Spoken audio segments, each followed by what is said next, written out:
안녕하세요. 김씨옥토방TV 김소장입니다. 부동산을 팔아서 번 돈에 부과되는 세금이 양도소득세입니다.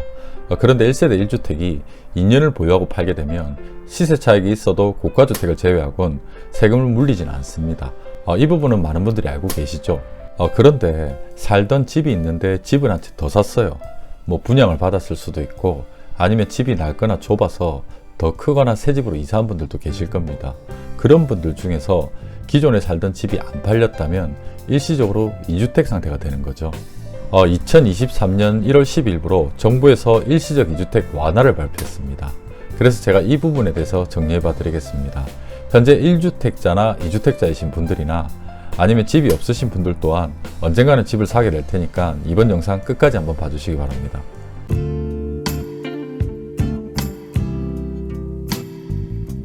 대한민국에 있는 모든 부동산을 팔아서 번 돈에 대해서 양도소득세라는 세금이 부과됩니다. 그런데 한 가정이 보유하고 있는 이 1주택에 대해서는 이 가정이 2년 이상 보유하고 팔았다고 하면 집값 12억까지는 세금을 물리지 않습니다. 내가 얼마를 남겨먹든 간에. 바로 1세대 1주택 비과세가 이런 뜻이죠. 만약에 규제지역대 이 1주택을 취득했다면 거주까지 해야 되는 겁니다. 그런데 내가 이걸 팔고 다른 집을 안 사면 모르는데 그런 경우가 잘 없죠. 그래서 항상 이런 문제가 따라붙습니다. 일시적 2주택. 자, 내 집이 기존 주택이 있어요. A라는 기존 주택이. 그래서 내가 신규주택 B를 또 취득하는 겁니다. 이 집을 팔고 이 집을 사면 얼마나 좋겠냐마는 요즘처럼 경기가 침체에 물리고 매수세가 없다고 하면 아무리 급매를 내도 이 A라는 주택이 안 팔려요. 기존 주택이. 안 팔려서 정부에서도 그걸 알고 있기 때문에 유예기간을 주는 겁니다. 집이 무슨 물건 파는 것처럼 쉽게 안 팔리는 걸 정부에서도 알고 있기 때문에 결국 그 유예기간이란 말이 일정 기간 안에 A 기존 주택을 팔게 되면 1세대 1주택 비과세를 해주겠다라는 뜻인데 그게 지난 정부 때부터 정말 헷갈렸습니다. 규제지역이냐 비규제지역이냐 둘 다 규제지역이냐에 따라서 3년 내에 기존 주택을 팔아야 되는 경우도 있었고 2년 내에 기존 주택을 팔아야 되는 경우도 있었고 또 1년 내에 기존 주택을 팔아야 되는 경우도 있었고 또 이번 정부 들어서는 또 2년 내에 팔아야 된다고 했었고 또 1년 내에 규제지역이라고 해도 이게 대출받았다고 하면 신규주택에 대출받은 은행 금융규제에 의해서 6개월 내에 이 기존 주택을 팔아야 되는 경우도 있었고 너무 복잡했습니다. 그런데 제가 이 3년, 2년, 1년은 이제 설명을 안 드리겠습니다. 기억하실 필요도 없기 때문이에요. 왜냐? 바로 바뀌었거든요. 이제 규제지역이나 비규제지역 관계없이 투기지역이라고 해도 무조건 기존 주택을 새집 취득한 날로부터 3년 내에 팔면 되는 겁니다. 오늘 영상의 가장 큰 주제가 이거예요. 이 일시적 2주택에 해당이 되려면 두 가지 요건이 있어야 됩니다. 최초 주택을 취득하고 1년 후에 신규 주택을 취득해야 되는 거고요. 그리고 최초 주택을 취득하고 2년 이상 보유해야 되는 겁니다. 만약에 규제지역 때 이 최초 주택을 취득했다면 거주까지 해야 되는 거고요. 이게 일시적 2주택의 기존 맥락이라고 보시면 될 것 같습니다. 이번 정부 들어서 많은 부동산 규제 완화가 있었는데 그 중에서도 가장 파급력이 큰 완화가 아닐까 싶어요. 그래서 여러분들이 이번 규제 완화는 꼭 한번 살펴봐야 될 것 같습니다. 보도자료 한번 볼게요. 기획재정부 보도자료인데요. 2023년 1월 10일 날 보도 배포됐습니다. 이 1월 10일을 주목해 주세요. 뒤로 가서 나올 거니까요.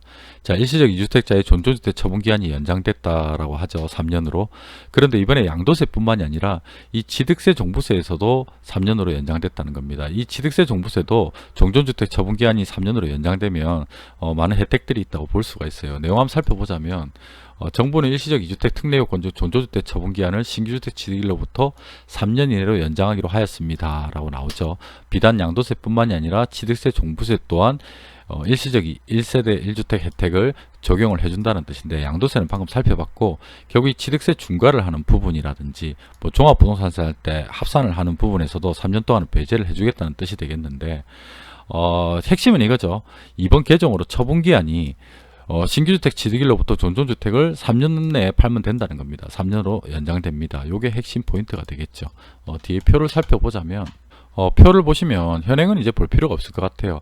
우리가 이제 신규주택을 취득해서 일시적 2주택이 됐을 때 이제 규제지역이냐 비규제지역이냐 따질 필요 없이 주택 소재지 구분 없이 3년으로 처분기한이 연장됐다고 하죠. 그리고 이제 취득세라든지 종부세에 있어서도 3년 동안은 중과를 한다든지 또는 종합부동산세 계산을 할 때 종전주택에 대한 거는 합산을 안 하겠다는 뜻이 되겠죠. 이유는 있죠. 이유는 자, 종전주택 처분기한 연장은 금리 인상, 주택시장 전반의 거래량 감소 등 불가피한 요인으로 종전주택 처분이 곤란한 일시 2주택자의 불편을 해소하고 급매 등으로 인한 시장 충격을 최소화하기 위한 조치입니다 라고 되어 있는데, 아마 이 시장 충격이 가장 크지 않을까 싶어요. 부동산이 폭등을 해도 문제가 되지만 부동산이 폭락을 한다고 해도 문제가 되죠. 그렇게 되면 개개인적인 가계 경제가 안 좋아지게 되고, 그럼 경기 전체가 전반적으로 다 침체가 되니까 정부에서는 이렇게 투기 자본이라도 시장에 끌어들여서 경기를 살리려는 강력한 의지를 보인다고 볼 수가 있을 것 같아요, 제 생각에는. 자, 이번 개정 법안은 2월 중에 공포 시행할 예정이라고 하는데요. 아까 제가 1월 12일 기억하라고 했죠. 자, 발표일부터 시행일까지 매물 동결을 방지하고, 사람들이 금매로 내놨던 거 다 걷어들이고 또 안 팔라고 할 수도 있겠죠. 이거 혜택 받으려고. 그리고 일시적 2주택자에게 조속히 혜택을 드리기 위해서 오늘 1월 10일 발표일부터 소급하여 적용하겠다는 거예요. 자, 양도세 1월 12일 종전주택을 양도하는 경우부터 적용을 하고, 취득세, 종부세 모두 마찬가지 1월 10일부터 적용을 하겠다는 겁니다. 이렇게 해서 일시적 2주택, 종전주택 양도 기간에 대해서 살펴봤습니다. 자, 지금까지 영상을 보신 분들만 누릴 수 있는 김 소장의 실무 팁이 있죠. 자, 양도세에서 일시적 2주택, 종전주택 양도기간이 3년으로 변경되는데 이 대출과의 상관관계가 없는지 한번 살펴보겠습니다. 자, 우리 신규주택 취득하면 대출 안 끼고 살 수 있는 경우는 없지 않습니까? 거기다가 내 집이 아직 내 기존 집이 팔리지도 않았으니까 더더욱 대출을 해서 사야겠죠. 그런데 우리가 장기 고정금리 대출을 받을 때 이게 문제가 됩니다. 자, 지금 장기 고정금리는 정책 모기지라고 해가지고 디딤돌 대출, 보금자리론, 그리고 은행 적격 대출이 있는데, 이 세 가지가 지금 특례 보금자리로 한시적으로 묶였죠. 한 군데로 묶여 있는데, 이 특례 보금자리론 조항을 보면 만약에 내가 신규주택에 담보대출을 받으면 종전주택을 2년 내에 양도하라고 해놨습니다. 만약에 2년 내에 종전주택을 팔지 않으면 대출금 다 갚으라고 이렇게 하는 겁니다. 양도세에서는 3년이라고 했는데, 내가 신규주택을 장기고정률로 대출받으면 2년 내에 종전주택을 결국은 양도를 해야 되는 거예요. 이 두 개가 서로 상충한다고 볼 수가 있는데, 아무래도 양도세는 국세청에서 관할하고 이 대출 부분에 대해서는 금융위원회에서 관할을 하다 보니까 서로 주무부서가 틀려서 이렇게 밸런스가 안 맞는 경우가 생기는 겁니다. 그런 의미에서 본다면, 자, 1금융 중고정금리 있죠.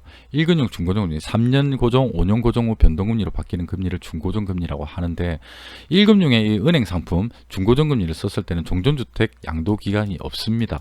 그러면 우리가 일시적 2주택 종전주택 양도기간 3년을 꾹 눌러서 다 채울 수가 있겠죠. 그런데 장기 고정금리로 만약에 내가 신규주택을 대출을 받는다면 이 2년 안에 종전주택을 정리해야지 대출금을 상환 안 해도 되는 거예요. 그래서 이 부분은 자칫하면 놓칠 수 있는 부분이기 때문에 여러분들이 잘 체크해 보시기 바랍니다. 그리고 또 놓칠 수 있는 중요한 포인트가 있는데, 종전주택 양도기간이 3년으로 늘어났다 해서 우리 일반인 분들이 크게 여유 있는 상황은 아닌 것 같아요. 기존 주택에도 대부분의 분들이 다 담보대출이 있는 상태일 겁니다. 있으신데 지금 급매로 내도 안 팔리고 있는 상태예요. 안 팔리고 있는 상태에서 신규주택에 대출을 신청하게 되면 종전주택의 대출이 지금 상환된 게 아니기 때문에 이 두 부채가 DTI에 합산 적용이 됩니다. 그렇게 되면 신규주택에 대한 담보대출이 한도가 적게 나올 수밖에 없는 거예요. 결국 이 DTI라는 게 연소득 대비한 원리금 상환액이기 때문에 그렇습니다. 그런 분들은 어쩔 수 없이 갭투자 형식을 취할 수밖에 없는데요. 자, 기존 주택 A에 전세금을 받아서 기존 대출을 상환하고 남는 자본을 좀 투여하고 신규주택에 대출을 받아서 신규주택을 취득하는 겁니다. 전형적인 갭 투자 방식이라고 볼 수가 있겠죠. 근데 이제 급매로도 집이 안 나가면 어쩔 수 없는 방법이지 않습니까?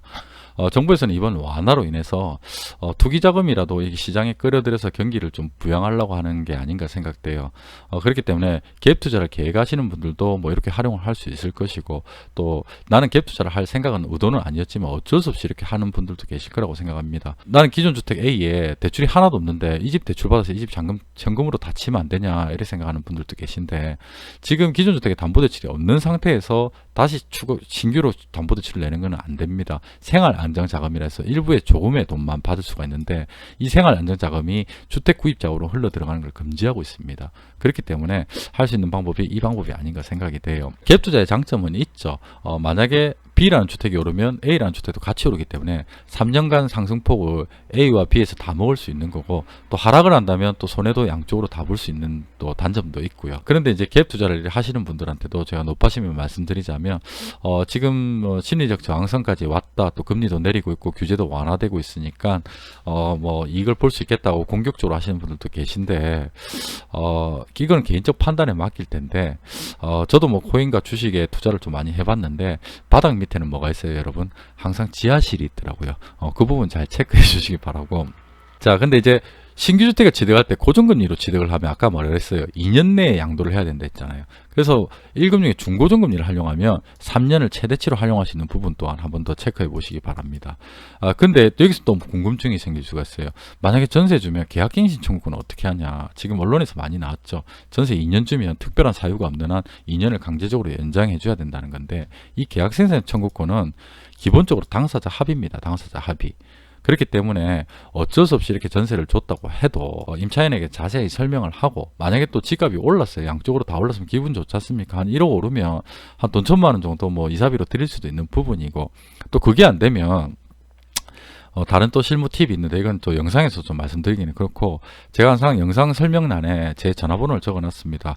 그런 분들은 저한테 개인적으로 좀 전화를 주시면 제가 좀 설명을 드릴 수 있도록 하겠습니다. 그래서 오늘 일시적 2주택, 종전주택 양도기간에 대해서 한번 오늘 자세히 살펴봤고, 그리고 여러분들이 놓칠 수 있는 함정에 대해서도 한번 살펴봤습니다. 궁금한 사항은 영상 설명란에 전화나 댓글을 남겨주시면 언제든지 제가 아는 선에서는 자세히 설명드릴 수 있도록 할 텐데요. 높아심에서 하나 말씀을 드리자면, 저는 유튜브 영상을 모두가 퇴근한 사무실에서 혼자 남아서 촬영을 합니다. 이 영상을 촬영한다는 게 굉장히 몸에서 열이 많이 나더라고요. 그래서 지금도 위에는 옷을 입고 있지만 밑에는 반스바람입니다. 그리고 여러분들 아시다시피 제가 유튜브에서 아직 이 열을 식힐 만큼 자본주의의 힘을 못 느껴봤죠. 그래서 헷갈리거나 이해가 잘 되지 않는 부분에 대한 댓글이나 질문은 언제든지 환영이지만, 영상에서 명확하게 말씀드린 부분에 대한 질문을 하시는 분들은 늘 말하지만 빠따각입니다. 빠따각. 영상 봐주셔서 늘 감사합니다. 다음에 더 좋은 영상으로 찾아뵙겠습니다.